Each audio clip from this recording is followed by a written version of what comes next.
Watch this. We have significant numbers of openings and very few applicants for many of them. It's tough to fill empty teaching spots in schools when teachers aren't applying. It's a crisis, according to educational leaders, worthy of unconventional fixes. A group of Idaho lawmakers are asking for a little leeway and want to change the state constitution, so they're asking for your help with a vote. And Boise is always a big seller on social media lists of bests. But is this Boise? Boy, what if it was? For the first time, I've not heard before, this is the first time I've heard districts saying they have few or no applicants for elementary teaching positions. Whew, be a teacher. You get summers off, right? Well, it appears a lot more teachers are staying away from schools for a lot longer than a season. And administrators are putting in extra hours this summer, trying to fill a lot of vacancies with qualified educators before everything comes back together in the fall. We talked about this a few weeks ago when we learned the state was looking to fill about 900 open teaching positions across the state. Since then, that number has dropped to about 700, which is good, but it's still a lot left open, and this late in the year. The State Board of Education held a meeting in Pocatello yesterday, and Dr. Linda Clark, the former superintendent of the West Ada School District, said they've had just as many openings in prior years, but this year there were a lot fewer people applying. Teachers leave every year. We know this. They retire, they go find a better gig elsewhere, and usually those vacancies are filled by others with teaching certificates who just happen to be moving into Idaho. Well, that's not happening this year. The people, they are moving in. That is happening, just not who want to jump into a classroom. Teachers retiring seems to be a big part of this equation. About 450, around half of those who left decided they were just done with teaching altogether. That amounts to about 2% of the total teachers in Idaho's K-12 public schools. Well, minus the 4% who left already. So where are those openings? All over the state, we're being told. Most are in the Treasure Valley, of course, because, well, that stands to reason that's where most of Idaho's people live. But no matter the district, there are open jobs. We always have trouble with science and math and special ed, but this is a system-wide, I would think, crisis. So our ability to ensure that quality instructors are in every classroom and that children are getting the benefit of that is severely hampered at this point. As a system, I've had some success with alternative route certifications, but as indicated here, in some of these places, they literally have no applicants. They're just not applying. And there's more than one reason Idaho is struggling to find qualified teachers right now. But you can imagine it all starts with the pay gap. During the last legislative session, lawmakers approved an additional $104 million for teacher pay specifically. And they added more than $180 million into improved benefits for public school employees and their families. But according to the National Education Association, which updated their stats at the end of April this year, while our starting salary for teachers in Idaho is decent, it's ranked 29th in the country, Idaho is way down at the bottom for average teacher pay, 45th in the country at $51,000 a year. That's just above the minimum living wage in Idaho, they say. Washington, by the way, our neighbor to the west, and Oregon, well, they're number 6 and number 14, respectively. So pay and probably frustration with putting up with the recent, in most cases, unwarranted criticism what goes on in the classroom have all kind of come together to add to this crisis and all play into why Idaho can't find the teachers to fill. How about this apprentice program? That idea was floated by the legislature this year, and it would allow paraprofessionals, those who help teachers in the classroom, to become full-time teachers on their own without first having to earn a bachelor's degree. It's kind of like districts having their own farm team for teachers. Well, that idea has to get approval from Governor Little first before the board can pursue that program. So we're still likely not going to help clear up the current crisis in time for this fall. Well, it's been about 6 weeks since the Nampa School Board voted to permanently remove 22 books from its district shelves. Except we've learned the word permanently means different things to different people. In any case, we submitted a public records request with the district shortly after we heard about that meeting. We wanted to know just how complaints and challenges the district receives in the last year, or how many they did in the last year, and if there were any about, well, what books. And yesterday, we finally received that answer. It looks like it was kind of like what we thought. There was just one complaint filed and just one challenge. The complaint came from a parent in January about the book Looking for Alaska. The challenge came from one parent, and it was about 22 books. Back on December 16th, that one parent, Tasha Sweeney, sent an email to the superintendent as well as the director of curriculum and instruction, that'd be Lori Mon, saying a number of pornographic books in the district schools. As a parent, I'm appalled at the content of these books. She went on to say there are also many other parents that are sharing this same concern. How can we trust you to be providing appropriate material for our children to be learning from if you are allowing this pornographic material into their libraries? These books need to be removed from district schools immediately. Some of these books talk in detail about rape and molestation and suicide. And yes, some of those books do, but as we've heard from several librarians and teachers and other school officials, those same books serve a purpose for some students. And some books may only be found on the shelves of high school libraries. None of them are required reading for any class, by the way, but we're told and we know that all of them have an educational value of some sort. In her email, that same parent, Tasha Sweeney, added she, quote, will not be giving up until these books are off the shelves, which is what the school board eventually decided to do. Remove them forever, they said. Sweeney also started a change.org petition in January, which was signed by 105 others, backing up her, well, other people are saying. In it, the parent says the district and librarians do not have the students' best interest at heart. And if I can read this quote to you, she said, making the excuse that they have educational value, well, if I make brownies and put in just a little dog poop into them, does the chocolate override the poop and make it still good enough for you to eat? Furthermore, from my understanding, it is illegal in the state of Idaho to even have these books available to minors. Okay, well, we wanted to ask Tasha Sweeney about her dog poop analogy. We just haven't heard back yet. Nampa School Board did meet last week to talk about updating their process for reviewing and selecting these books, something they say wasn't clear at the time, and it's something they will figure out at a future meeting. Meanwhile, in just about an hour, the Nampa Banned Books fan club will meet for their second read-in. They say their first meetup last week was so successful they decided to have another today. And they're going to start at 6 o'clock on the lawn of the Nampa School District office in Nampa. You're asked to bring a blanket to sit on, something to eat possibly, and your preferred banned book to read. This read-in is supposed to be a peaceful protest, they say, but counter-protesters are expected to be there because, well, it's Idaho, and of course there will be.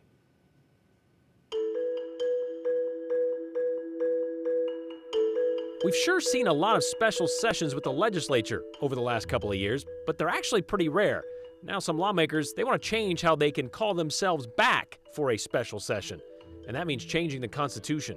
No need to change anything here on the 208. We still want you to connect with us. It's a reminder, and here's our number, 208-321-5614. Use it anytime about anything. Just be sure to include your name and the hashtag the 208.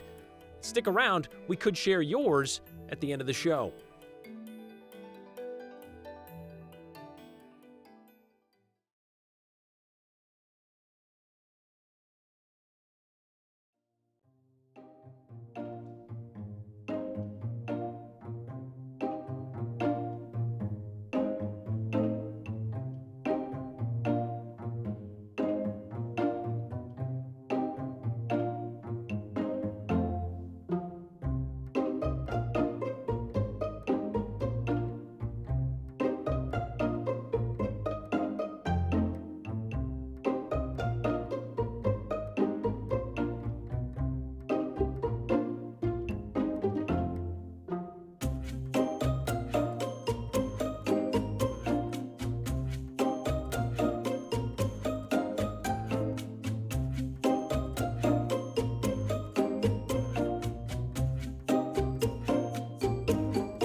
There's a vote coming up this fall where we have a chance to change Idaho's Constitution. It's a question of whether lawmakers should have the ability to call themselves back into special session. Right now, only the governor has that power. So now those in favor and those opposed to this idea have a chance to convince you to align with either side. To do that, they usually come up with a list of pros and cons. And yes, there's even a discussion on what that list looks like. Well, that language is now locked in thanks to the work of the Idaho Legislative Council, which is made up of 8 Republicans and 6 Democrats, which is supposed to reflect the makeup of the majority split in the State House. One problem, though, according to Democratic lawmakers, the con list the Dems put together is not reflected in the way they think is fair. Here's Joe Paris. Primary election season is behind us, but don't worry, politics fans. There is still the general election coming up in November. One of the biggest items up for vote, asking Idahoans if they want to change the state constitution to allow Idaho lawmakers to call themselves into session. Right now, only the governor has that power. A majority of the people want to amend the Constitution, we'll do it, and if they don't, we won't. And so that's just how it works. House Speaker Scott Bedke is a part of the group that finalized language that will accompany the ballot question this fall. Bedke explains that in Idaho, voters are sent some information to help educate them on the choice. In Idaho, the Secretary of State puts out kind of a voter's guide, and it does a pro and con, of the question. In this case, should the state constitution be amended to allow the legislature under certain circumstances to call itself back into session? Idaho Democrats have spoken out in recent months saying that they think lawmakers calling themselves back into session is a bad idea. To add to that, Dems say that the pro-con language approved this week that is set to be sent to voters is not authentic to both sides of the debate. Republicans want this amendment to the Constitution. They want to be able to call themselves back into session. The Democrats do not. They basically suppressed the Democrats' statement and what the Democrats wanted to have in the statement opposing that constitutional amendment and said, no, we are not going to let you have your preferred statement. This is the list of con arguments against the constitutional amendment that will be sent to voters. This is the draft that Idaho Democrats wanted on the ballot guide. There are some differences, specifically with point 1 in the strong statement of, quote, this constitutional amendment is not needed, and that line is left out. There's actually a mirroring pro point that was included that says this constitutional amendment is needed. Rubel says it's unfair to send out con arguments that the con side did not agree with publishing, possibly misleading voters. They would believe that that is actually what the people opposing the statement think. They would not suspect that it is in fact has been stolen, that this statement has in fact been crafted by the people who support the amendment. Meanwhile, Speaker Bedke says he thinks that the language approved by the Legislative Council paints a full picture. I think it's all going to be okay. I think Idaho voters are going to be able to sort through it. I think that they're going to understand the question, and then what you're seeing is our process in working. When we don't amend our Constitution lightly, and when we do, there is this process. In terms of process, the Legislative Council votes to approve draft language. That council has a Republican majority to reflect the majority split at the State House. Rubel believes that the language being sent to voters is watered down on the con side, while the pro arguments include stronger language. To me, that is a flagrant abuse of majority power to use it to suppress debate and to use it to censor what your opponents are permitted to say in defense of their own position. So the opposition statement that people are receiving is not, in fact, going to be the approved language of those who oppose the amendment. It is going to be a statement that effectively has been stolen and controlled by the proponents of the amendment. I think what you're seeing is your government process at work here. It doesn't happen often, but it happens every now and then. There are strong feelings on both sides of this issue at the legislature, but the beauty of this process is that the people of Idaho will decide what their constitution says. So this will be a big vote coming up in November. And again, the question that will go on the ballot this fall says that at least 60% of the membership of each house needs to agree on having a special session, and they have to have specific topics that can be considered. Brian, it's an interesting topic that's been really at the State House for the last several years. It's going to be up to Idahoans to decide, should Idaho lawmakers be able to call themselves back after the regular legislative session? There are pro and cons for this, of course, as we highlighted. Those Those in favor of it says that it really allows the legislature to be mobile and to work on items as they come up. Those who are against this idea say that the legislature should be able to get their job done really through the traditional session into March or April. But again, there's a lot of comments on both sides. Really, I would, I guess, echo what both Rubel and Bedke said. Do your own research on this and look into this topic because it will have big implications for the future. Okay, needed or not needed, that's ultimately the decision that's going to be made. But this is relevant now because the Democrats are hoping to do something about the gas tax. And if they have to ask the governor permission to have that special session, which is what they're doing now and having to wait on his, if this rule was already in place, they could get that 60% and make that decision for themselves. And you said they should be able to handle this stuff in session, but what about stuff that comes up out of session, like gas over $5 a barrel? Yeah, and that's something that's a gallon. Oh yeah, and that's something that Speaker Bedke and I talked about this afternoon. Really, this concept of the legislature being able to do their work without the permission of the other branches. There's three branches of government: the executive, the legislative, and the judicial. The executive branch, the governor, he can do his job without anyone's permission. The judicial branch, they go out and they do their job. They don't need anyone's permission to rule on cases. Meanwhile, though, the legislature, outside of their regular session, once they adjourn for the year, they're not allowed just to come back on their own. So some lawmakers say that's an unfair balance of powers. Meanwhile, though, again, those against the idea say that the legislature shouldn't be wasting money and they should be able to get the job done. Lots of arguments pro and con, again, up to Idaho voters this November. Still a part-time legislature. All right, thanks, Joe.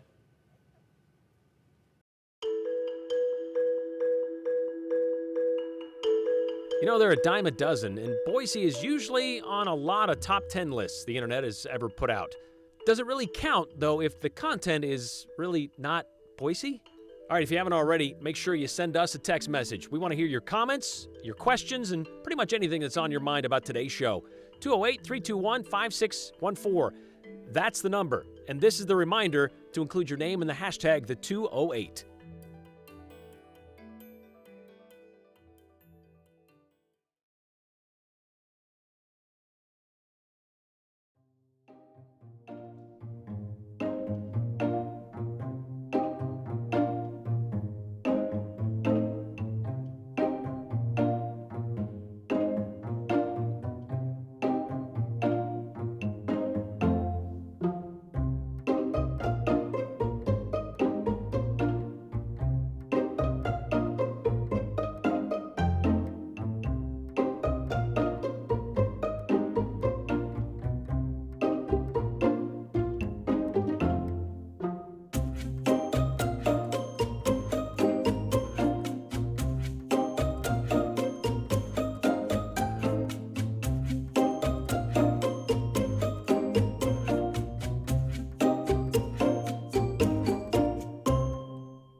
You know, Idaho and Boise are no stranger to top 10 lists. I'm told they call them listicles, I guess, because they're usually found on the internet and they are usually just clickbait.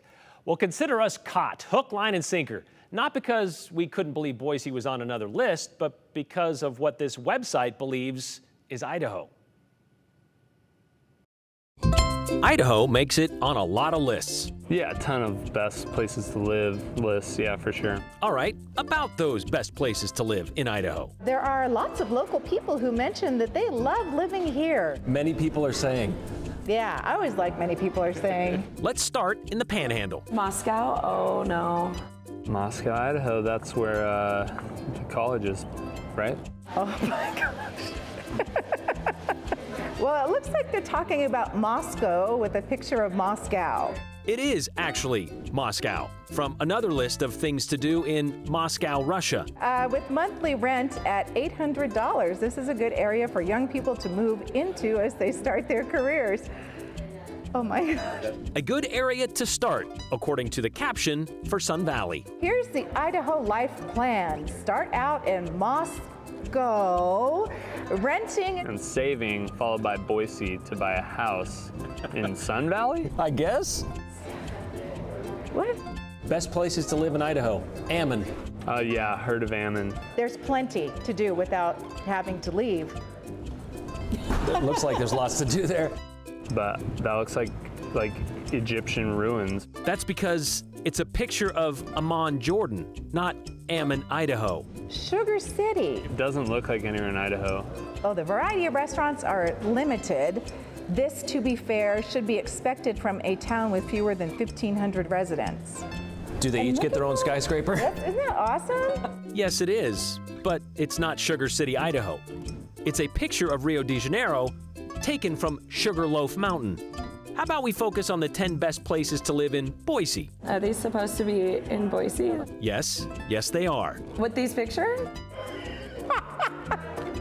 Highlands. The Highlands, like above. Wow, that looks like Ireland. It's Scotland. Yeah, Is that a picture of Scotland? it looks like it to me. Highland is a great place to live. It's a I have great friends place who to there. live. It's beautiful. I bet But Scotland's nice too. North End, yeah. Everyone knows But North End, but That's in Boston. North End. We have a North End. We do. Is that it? No, not our North End. That's actually Boston's North End. We don't have a Paul Revere, but we did have a Paul Revere in the Raiders. Does that count? Central Hill. Holy cow. Yeah, it has a lot of bars, restaurants, and parks, and home to many families. What's the Central Hill? Do they mean Central Bench? Where would be the Central Hill here? Yeah, I don't think we have a Central Hill. No, but Hong Kong does have a central district where there's a stone slab street on a hill. It's called Pottinger Street. Okay, Southeast Boise, they have a picture of a downtown building. Oh yeah, okay, we know what that is. That's the Idaho that is now in Southeast Boise. Apparently. This is my favorite. Sunset neighborhood. Oh, here we go, yeah. Again, most residents are young families or young professionals. Beach. We do have a Sunset neighborhood, and it is also lovely. And it is technically west of the North End. Yeah, but it's not on the beach like that. It's ridiculous, right? Yeah. Okay, so you probably have seen this list making the rounds on social media lately. The website that created these lists of the 10 best places to live in Idaho and in Boise is called ideastraveler.com, a website apparently founded just this year by lovers of travel products, they say, who wanted to share their opinions about them with the world. Well, they claim their detailed reviews help you save time by finding the best deals. They also say they appreciate all feedback to help them understand what our customers love about our service. So I sent them an email as feedback this morning, wanting to ask about these lists, because we have a few questions, and I wanted to speak with someone about them. And they responded pretty quickly with, bro, any problem? That's what they responded with. Yeah, I'd say so. Bit of a problem.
All right, final minute of the show. Let's get to your comments for today. This one in regards to the ballot item that will be on your ballot in November about whether or not the legislature can call itself back into session.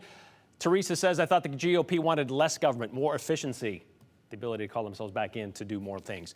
Hey, Tasha Sweeney, I don't need your help in parenting my children. This is to the woman who complained to the Nampa School Board, thus removing 22 books from library shelves. I'm very capable of talking to them about what they should and shouldn't be reading. Parents with these fascist ideas are the reason why teachers are leaving education in Idaho, says Melissa. A few other ideas. Given the current climate teachers must work in, I cannot blame a single one for leaving or for not applying. Idahoans need to wake up and smell the prospect of overcrowded classrooms, untrained teachers, and a vocal minority determining what their children won't learn, says Mary. Whew. I'm a teacher in Ada County heading my 15th year. If I moved to the Seattle area, my pay would increase by as much as 87%. The cost of living between two areas is becoming increasingly similar. Not going anywhere, but it's painfully obvious why we're having trouble attracting these teachers, she says. Maybe Janice McGeehan, Priscilla Giddings, and Dorothy Moon should apply for the teacher position since, well, now they have some time on their hands. Just a thought, says Rhonda. See you tomorrow.